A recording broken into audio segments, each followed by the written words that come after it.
எனக்கு நிஜமாவே காய்ச்சல் தான் கண்மணி. இப்ப கூட உடம்பெல்லாம் சுடுது. ச்சே, உங்க மேல போய் பரிதாபப்பட்டேன் பாத்தீங்களா? அது எவ்வளவு பெரிய தப்பு. நீங்க திருந்தவே மாட்டீங்க. உடம்பு ஃபுல்லா பொய்யே நடிப்பு. இனிமேல் நீங்க என்ன சொன்னாலும் நான் நம்பவே மாட்டேன். ஏ பவி, நான் என்ன தப்பு பண்ணேன்னு இவ்வளவு கோவமா இருக்க? மாமாவையும் அக்காவையும் ஒன்னா சேர்க்கறேன்னு சொல்லிட்டு ஐடியா கொடுத்தியே, கடைசியில என்னாச்சு? அக்கா கிட்ட அவரை நல்லா திட்டுவாங்க தான் வச்ச. அக்கா தான் பின்னாடி நின்னாங்களே. மாமாக்கு உனக்கு ஒழுங்கா ஒரு சிக்னல் கூடவா கொடுக்க தெரியாது? தானா சேர இருந்த ரெண்டு அழகான உள்ளங்களை நீயே பிரிச்சிய கார்த்தி. இனிமேல் அவருக்கு நிஜமா உடம்பு சரியில்லைனா கூட அக்கா அதை நம்புவாங்களா சொல்லு? யார் இது போன் பண்ணிக்கிட்டே இருக்கா? இவருக்கு வேற வேலையே இல்ல. கண்மணி, எனக்கு உண்மையாவே உடம்பு முடியல கண்மணி. ஏதோ ஒரு மாதிரி பண்ணுது. தயவு செஞ்சு ரூமுக்கு வா. என்ன நேத்து என்ன நடிச்சு ஏமாத்தின மாதிரி தானே இதுவும்? எனக்கு தெரியும், என்னால வர முடியாது. இல்ல கண்மணி, உண்மையாவே முடியல. ப்ளீஸ் வா. இவருக்கு வேற வேலையே இல்ல. அத்தை இருங்க, நீங்க எங்க போறீங்க? உங்களால நடக்க முடியாது. இப்ப என்ன உங்களுக்கு? உங்க மகனவே பாக்கணும், அவ்வளவுதானே? நான் போறேன். ஆனா அவர் நடிக்கிறாருன்னு கன்ஃபார்மா தெரியும். என்னை ஏமாத்துறதே உங்களுக்கு வேலையா போச்சா? இனிமே அந்த நடிக்கிற வேலை எல்லாம் என்கிட்ட வச்சுக்காதீங்க. அத்தை பாவம் உங்க டிராமா தெரியாம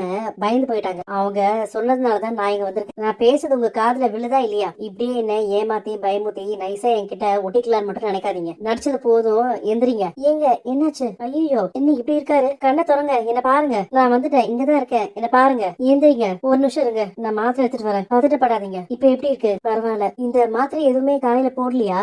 ஏன்? இல்ல கண்மணி, மறந்துட்டேன். அதனாலதான் மயக்க மாதிரி வந்துருச்சு. முடியாம தான் நானே போன் பண்ணேன் கண்மணி. போன் பண்ணா நீ எடுப்பியா இல்லையான்னு கூட எனக்கு தெரியல. சாரிங்க, நேத்து ஜுரம்னு சொல்லி ஏமாத்த மாதிரி இன்னைக்கும் விளையாடுறீங்களோன்னு நான் நினைச்சிட்டேன். இனிமேல் இப்படி எல்லாம் கேர்லெஸ்ஸா இருக்காதீங்க. கரெக்டா டேப்லெட்ஸ் சாப்பிடுங்க. அன்பு சார் உங்ககிட்ட இந்த லெட்டர் கொடுக்க சொன்னாங்க. அன்பு, நீங்க எப்படி இருக்கீங்க? எனக்கு என்ன சொல்றதுன்னு தெரியல. உங்களை பத்தி சில விஷயங்கள் கேள்விப்பட்டேன். அது உண்மையா இருக்க கூடாதுன்னு மனசு ஆசைப்படுது. நீங்க என்கிட்ட உங்க லவ் சொன்னது தப்பு இல்ல. உண்மையை சொல்லணும்னா நீங்க லவ் சொன்ன விதம் ரொம்ப அழகா கியூட்டா இருந்துச்சு. ஆனா என்னால உங்க லவ் அக்செப்ட் பண்ண முடியாது. அதுக்கான ரீசனையும் நான் உங்ககிட்ட ஏற்கனவே தெளிவா சொல்லிட்டேன். அப்படி இருந்தும் நீங்க அதை ஏத்துக்க முடியாம அப்செட் ஆயிட்டீங்கன்னு தெரிஞ்சப்போ எனக்கு ரொம்ப கஷ்டமா இருக்கு. எனக்கு பெரிய நடிகை ஆகணும், இந்த உலகத்தை ஃபுல்லா சுத்தணும், இப்படின்னு நிறைய ஆசை கனவுகள்லாம் இருக்கு. உங்களை கல்யாணம் பண்ணிக்கிட்டா என்னால அதெல்லாம் அடைய முடியும்னு தோணல. அதனாலதான் நான் உங்களை அவாய்ட் பண்றேன். நீங்க உங்க பிசினஸ்ல போக்கஸ் பண்ணுங்க இனிமேல். இப்படிக்கு வெண்ணிலா ஏதோ லெட்டர் படிச்சிட்டு இருந்தாரே, என்னவா இருக்கும் இது? வெண்ணிலா எழுதின லெட்டரா? இன்னும் இதை வச்சுட்டு இருக்காருன்னா அப்ப என்ன அர்த்தம்? அவர் நினைப்பா இருக்காருன்னு தானே அர்த்தம். அதை இப்ப கிழிச்சு போடுறாருன்னா என்ன அர்த்தம்? இது என் கண்ணில் படக்கூடாதுன்னு தானே. இவரெல்லாம் திருந்தவே மாட்டாரு.